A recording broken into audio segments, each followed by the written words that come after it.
Hello বন্ধুরা, সুবলয় রান্নাঘরে আপনাদের স্বাগত। আজকের রেসিপি হলো আমার দই পটল। দই পটল করার জন্য আমি 10 পিস পটল নিয়েছি, টক দই নিয়েছি, আর নিয়েছি হলুদ গুঁড়ো, লঙ্কা গুঁড়ো, লবণ, অল্প চিনি, গোটা গরম মশলা আর আদা আমি গ্রেট করে রেখেছি। আমার এদিকে কড়া গরম হয়ে গেছে, দিয়ে দেবো তেল।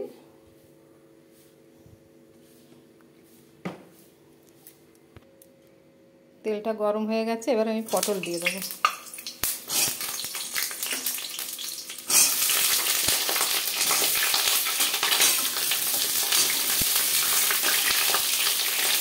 আমি পটলগুলো দুপাশ দিয়ে চিড়ে দিয়েছি অল্প অল্প, আমি বলতে ভুলে গেছি। পটলগুলো আমার চেরা আছে এরকম করে, এভাবে দুপাশেই চিড়ে দিয়েছি অল্প অল্প। পটলটাকে আমাকে তেলে ভেজেই সেদ্ধ করে নিতে হবে, কেন কি এতে আমি জল দেবো না। গ্যাসটা কমিয়ে আমি সেদ্ধ করছি।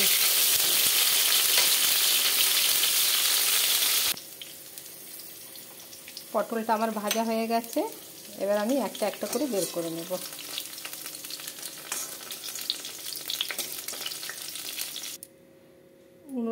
উনুনে প্যান চাপিয়ে দিয়েছি, ফ্রাই প্যান। দেবো অল্প সর্ষের তেল, দেবো অল্প ঘি,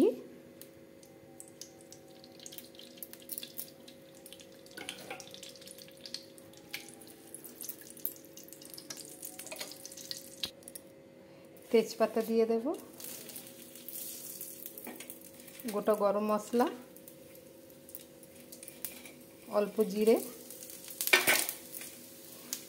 আদা দিয়ে দেবো, গ্রেট করে রেখেছি আদা দিলাম,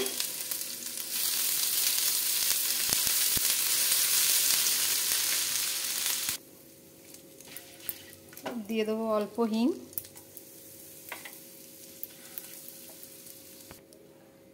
অল্প জল দেব, অল্প জল দিয়ে লঙ্কা গুঁড়ো দেবো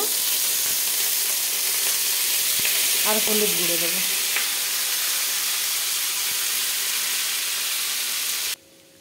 দেবো স্বাদ মতন লবণ আর অল্প চিনি। এবার দিয়ে দেবো ফেটিয়ে রাখা দই আমার 150 গ্রাম আছে। 10টা পটলের জন্য আমি 150 গ্রাম দই নিয়েছি। আমি এখন গ্যাসটা বন্ধ রেখেছি, দইটা মাখিয়ে নেবো, তারপরে দেবো, নালে ছানা হয়ে যাবে আমার দইটা।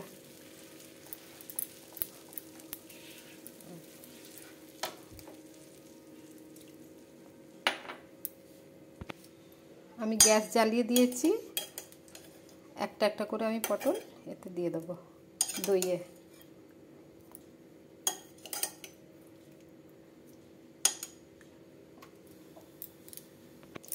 বন্ধুরা, আমার দই পটল রেডি, অলমোস্ট কমপ্লিট। যদি আপনাদের আমার এই রেসিপিটা যদি ভালো লেগে থাকে তাহলে লাইক, কমেন্ট, সাবস্ক্রাইব করবেন। ধন্যবাদ।